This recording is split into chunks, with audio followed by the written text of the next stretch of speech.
Bismillah, hari ini kita akan membahas tentang kenapa ada orang makan tapi nggak kenyang. Bismillah, Assalamualaikum warahmatullahi wabarakatuh. Alhamdulillah, wassalatu wassalamu ala rasulillah wa ala alihi wa sahbihi wa man walah, amma ba'du.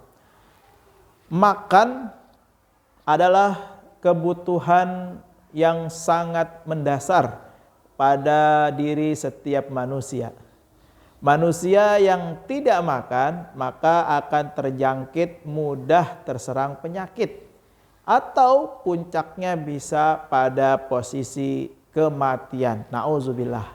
Nah, pertanyaannya, bagaimana orang yang sudah makan tapi perutnya tidak kunjung merasa kenyang? Ada nggak? Ada, banyak ya. Makanya ada orang yang sampai nambah berkali-kali. Nauzubillah ya. Nah, ternyata kasus makan tidak merasa kenyang ini pernah dialami oleh sahabat Rasulullah Shallallahu Alaihi Wasallam.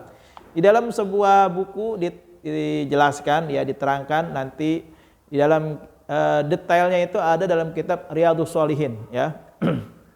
Nah, di dalam cerita ini dulu ada sahabat yang mendatangi Rasulullah dan bertanya, "Wahai Rasulullah, kenapa ya saya kalau habis makan itu enggak rasakan kenyang?" Ini sahabat persis seperti kebanyakan orang di antara kita di zaman sekarang. Nah, ternyata sahabat yang bertanya ini tidak serta-merta Rasulullah membiarkan. Rasulullah dengan akhlaknya yang begitu mulia kemudian menjawab apa yang menjadi keluhan sahabatnya ini. Lalu Rasulullah dalam cerita ini bertanya kepada sahabat tersebut, "Mungkin kalian makannya sendiri-sendiri?" Ya, artinya makannya enggak berjamaah. Lalu sahabat tadi menjawab, "Betul ya Rasul, kami makannya sendiri-sendiri."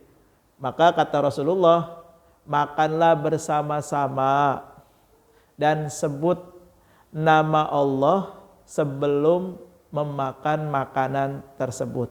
Maka makanan yang diawali dengan menyebut nama Allah, makanan tersebut diberkahi oleh Allah Subhanahu wa taala. Hadis ini riwayat Abu Dawud. Nah, ini menjadi penting bagi kita betapa makan secara berjamaah itu sangat dianjurkan dalam Islam. Nah, kemudian bagaimana kondisi orang yang makan tapi enggak kunjung kenyang? Maka di dalam kitab Riyadhus Shalihin ya, Syekh Utsmainin menjelaskan ya, apa itu?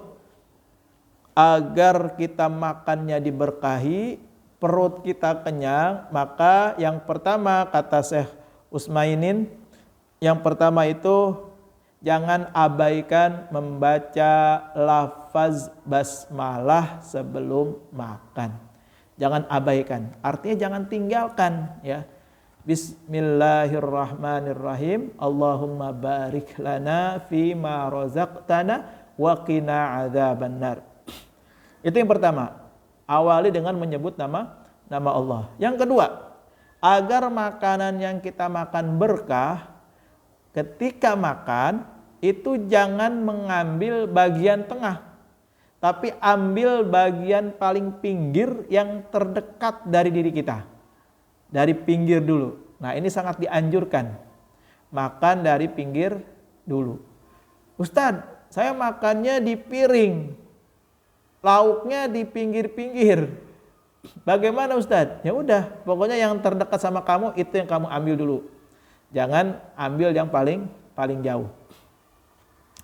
Nah, kemudian memakan hidangan sendiri-sendiri ya, yang itu tidak dipegang oleh orang lain. Usahakan ketika kita makan masing-masing, itu jangan sampai ini tangan mengambil apa yang ada di piring orang lain. Nah, itu diatur ternyata ya. Jangan main ambil aja tuh ya. Tapi harus fokus dengan apa yang ada di piring kita kalau memang itu terpisah dari kita. Nah, ini mungkin beberapa hal yang bisa kita lakukan untuk supaya makan kita diberkahi. Awali dengan menyebut nama Allah ya. Kemudian makan dari sisi yang ada paling dekat dengan kita. Yang terakhir, makanlah di bagian yang memang milik kita, bukan pada orang lain. Allahu a'lam bishawab. Hadanallahu wa iyyakum ajmain. Assalamualaikum warahmatullahi wabarakatuh.